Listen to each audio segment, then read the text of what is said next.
Chapter 33 कारा। कारा कारा द्वीप की एक लड़की थी जिसका नाम नलिया था, जो तमिनान के बंधन में रहती थी और प्रेमी द्वारा पीछा किए जाने पर समुद्र में शरण पाती थी। दूर तक तैरकर वह वापस नहीं आ सकती थी, क्योंकि शरण की जगह किसी तरह से जादू से जुड़ गई थी और वह उसे छोड़ नहीं सकती थी। वह बह गई और डूब गई। फन के बीच में दुबकी हुई कैटफा ने मटामाटा के पत्तों में हवा, पक्षियों की चहचहाहट, जंगल से दबी चट्टान की बड़बड़ाहट सुनी। फिर एक आवाज धीमी और दूर से आई, ताउरी की आवाज। कैटफा है, अमोनाई कैटफा। वह सुनती रही और कुछ नहीं। हवा, चट्टान की सरसराहट और पक्षियों के अलावा कुछ नहीं। समय बीतता गया, सूर्यास्त हुआ और शाम होने लगी, और फिर जब तारों की रोशनी लैगून और समुद्र को चांदी की तरह चमकाने लगी, तो वह पेड़ों के बीच से फिसलती हुई आई। पत्तों को अलग करके उसने देखा और घास और घर को देखा जिस पर तारों की रोशनी थी। घर में, उसके ऊपर छोटे छोटे जहाज़ों के साथ, ताउरी सो रहा था, किसी तारे की तरह उससे दूर। वह पेड़ों की सुरक्षा को उसी तरह नहीं छोड़ सकती थी, जैसे नलिया समुद्र को छोड़ सकती थी। खुली जगह उसे उसी तरह से दूर धकेलती थी, जैसे वह किसी एगोराफोबिया से ग्रसित व्यक्ति को दूर धकेलती थी, लेकिन उससे कहीं ज्यादा ताकत के साथ।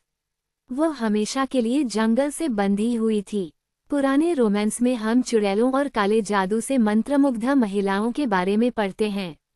ले हुआन ने कोई काला जादू नहीं किया था। कैटफा के आत्मा के अलावा किसी भी सामग्री के साथ काम करते हुए उसने उसमें एक ऐसा नियम ढाला था जो आत्मा का हिस्सा बन गया था।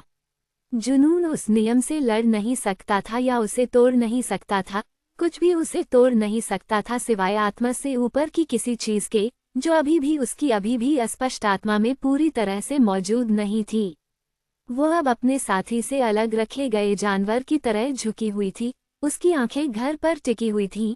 उसके जुनून की गहराई उसके बंधनों को और भी मजबूत बना रही थी, यहाँ तक कि उसने तर्क को भी नष्ट कर दिया था। विचारों से मृत, उसकी इंद्रियां अभी भी पूरी तरह से जीवित थीं। उसने रात की हजारों छोटी छोटी आवाजें, पत्तों की हिलती हुई आवाज, शाखाओं की हल्की चरमराहट, छिपकली की सरसराहट, चमत्कारिक स्पष्टता के साथ सुनी। उसने बाहरी समुद्र तट पर लहरों की आवाज और दूर से लैगून के पानी से मछली की छप छप की आवाज सुनी। फिर जब समुद्र से आने वाली हवा की हल्की हलचल के साथ शांत हो गई, तो पूर्वी पेड़ों के पार उगता हुआ चांद घर से टकराया, और हवा, मानो कोई क्रिस्टल का दरवाजा बंद हो गया हो, शांत हो गई। एक पत्ता भी नहीं हिला। पत्तों के बीच दुबकी हुई कैटफा उस मौन का हिस्सा लग रही थी जिसने दुनिया को अपने आगोश में ले लिया था। एक ऐसा मौन जो दूर के समुद्री सितारों से पेड़ों तक पहुंच रहा था। एक ऐसा मौन जो अचानक किसी जानवर की आवाज से भी ज्यादा भयानक आवाज से टूट गया।